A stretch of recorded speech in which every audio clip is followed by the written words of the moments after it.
Hello. It's not set up very well, I'm sorry. I'm taking a risk with this entire thing. This is a very, very brief lecture on risk communication, chapter 10. And if you hear music in the background, I apologize. I got my 80s channel going on. It's Joe Jackson. We're going to be stepping out in this chapter, and I don't know how, but it's a really interesting chapter, and hopefully you have already read the chapter, and this will sort of help you think through it. There are some complicated things in here, and I don't know if I will help at all to uncomplicate them, but we shall see.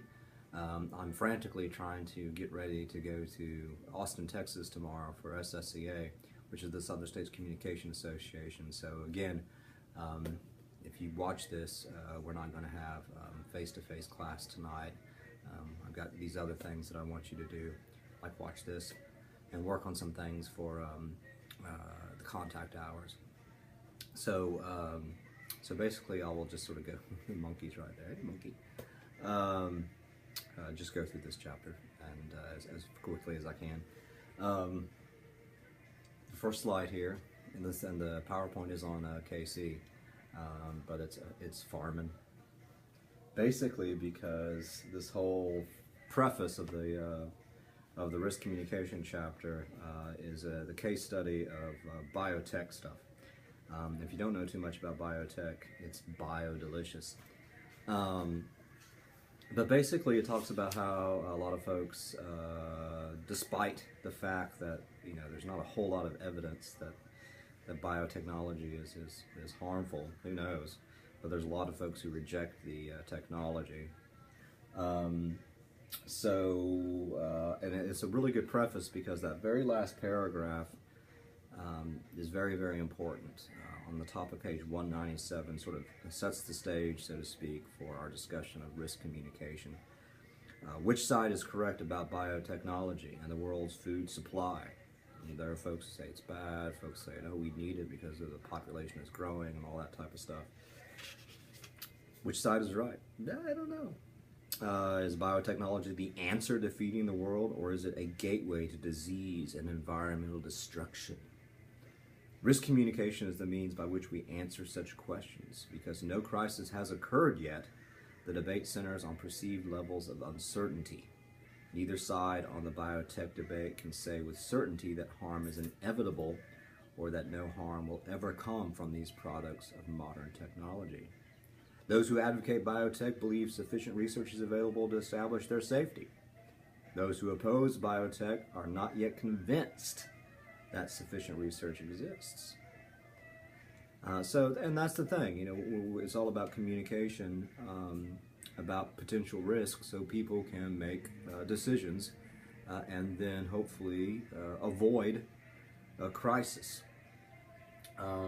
So again, that's sort of the nature of risk communication, and how it's a little bit different from crisis communication. Risk communication ideally happens before a crisis to avert a crisis. But in any case, the next section does. Finn's hanging out over here. He's not doing too well, but he's hanging out with his comb. Oh, by the way, I was thinking about Risk the entire time. Risk the game. I used to love playing Risk the game. Always get Australia. Australia, that's if you learn nothing else from this entire chapter, this entire little online lecture, if you learn nothing else from this entire class, Australia. Easy to defend, and you always get more points or whatever, more armies or whatever it's called with the when you have a continent. That's the price of admission right there. Okay, what is it? That is, what is risk communication? And this is from the National Research Council, the NRC, which is different from the NRA. The NRA, they like guns, and actually that's actually a really good, interesting case study with the risk communication. What the open carry gun laws, particularly in Texas. I'm going to Texas. I mean, you can carry a gun wherever. God, I'm nervous now. We'll see what happens. But basically, they define risk communication as an interactive process of exchange of information and opinion among individuals, groups, and institutions. Yeah, that's really specific there in RC. Interactive is the word. So basically this idea is you interact with multiple stakeholders. You got the scientists or the organizations, the companies, and you got the public and everything like that. So, you know, you're trying to, again, always communicate about issues of risk. So they have this example of, you know, here's an organization is announcing to area residents that its new factory that makes monkey masks is safe, but the organization has not met the interaction expectation established by the NRC because the company just can't do its own little research and say it's safe, it's safe, it's safe. It's got to hear from the public. So listening from the public and all that type of stuff, it says instead the organization should share the information residents need to determine the risks and economic benefits of the new factory. Through this interaction, residents, the people, can better determine whether A, they perceive a risk, or B, are willing to tolerate the risks because of the potential benefits outweigh them. Take a look at the research on fracking, if you wanted to. It's fractalish, how do you do? Supercalifragilisticexpialidocious. Supercalifragilisticexpialidocious, even though something is quite atrocious. Like this lecture. So basically, again, giving people the information so they, is there a risk at all, or are they willing to tolerate it? And there's a lot of research in Oklahoma, particularly where I'm from, that fracking is a huge risk. Earthquakes. Oklahoma has more earthquakes than California now. But there's a lot of people who, because of the economic benefit, jobs and stuff like that, we don't care. Earthquakes are cool. Yeah, we're just going to shake it off, Taylor. Okay, so we got that, and then basically the main stuff that you need to know here, and I don't want to just regurgitate what the book already says, but Table 10.1 is very, very important, and then it goes through these 1, 2, 3, 4, 5, 6, 7, 8, count them, 8 distinctions between risk communication and crisis communication, even though sometimes it's a little bit contradictory, because it says, for instance, risk communication is future oriented because risk focuses on what may happen. In contrast, crisis by its nature is focused on a specific event that has already occurred. Although the book also tells us that we need to be forward thinking for crisis communication, have that prospective rather than retrospective perspective.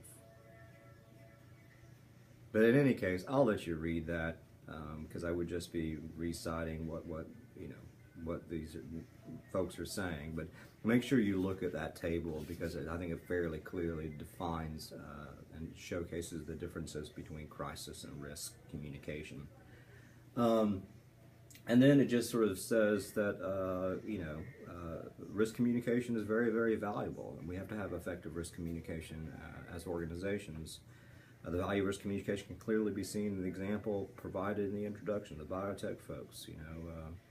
Serious problems have been documented, but there's still lingering problems. People don't want to eat this stuff, so they got to get information out there. But basically, the idea here is opportunity number one, and we're back to an opportunity chapter here, not lessons, but opportunities.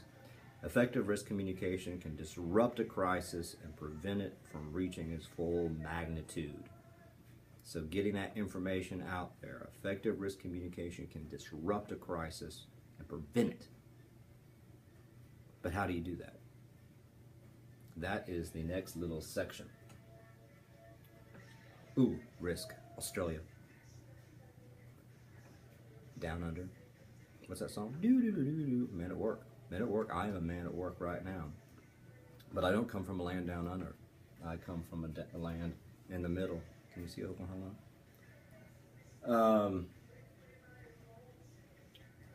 Okay. Who can it be now? That's another. What slide could it be now? That's another Men at Work from Australia. Okay, risk communication. What is it? Bottom of page 199 is sort of important because it basically just says, the first step in eliminating or managing risk is risk identification. So we have to identify the risks. Yeah. How do we do that?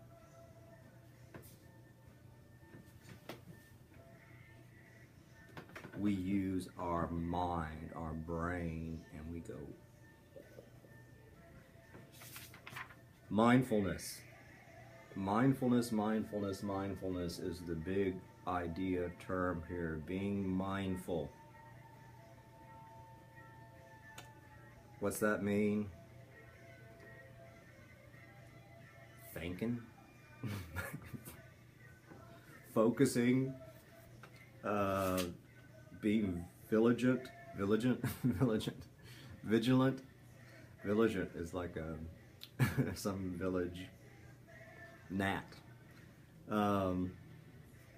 So it talks about sharks. Joseph, you'd like that. Sharks. Talks about all these attacks, blah blah blah. The assumption that whatever the waters in the area were presumed safe for tourists enjoying Florida's beaches. Because no attacks have been recorded there, the swimmers mindlessly categorize their surroundings as safe. That's never happened before. Sharks don't come here.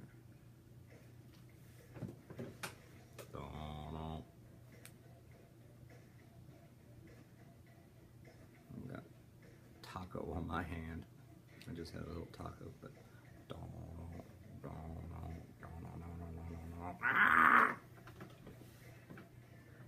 here's what happened. The assumption failed to account for the fact that shark behavior continues to evolve. Sharks don't always do what we think they're going to do. They're pretty smart, them sharks. Putting additional tourist area at higher risk than ever before. Since the attacks, Florida officials have doubled the staff of Sheriff's Beach Patrol officers. And Steven Spielberg is making a new film, Jaws 28. By the way, if you have not seen the first Jaws, that's an excellent film. The rest are not very good, but the first Jaws, Richard Dreyfuss, all those guys, good stuff. Okay. So basically, be mindful. It talks about mindfulness requires that risk observers be aware of new information, blah, blah, blah, blah, blah. So basically, they have yet another little table. Mindlessness, bad, versus mindfulness, good. Mindlessness, trapped by categories. We only think this way. We only have these little categories to think about how to solve problems. Automatic behavior, sort of routine. This is what we've always done, so this is what we're going to keep on doing. And then acting from a single perspective. So not listening to all the perspectives. I don't care what the shark scientists say. I saw Sharknado. I know. Well, actually, that would be open. There you go. You can't, it's amazing what sharks can do with tornadoes. Mindfulness, creating new categories. So we're constantly thinking about, different.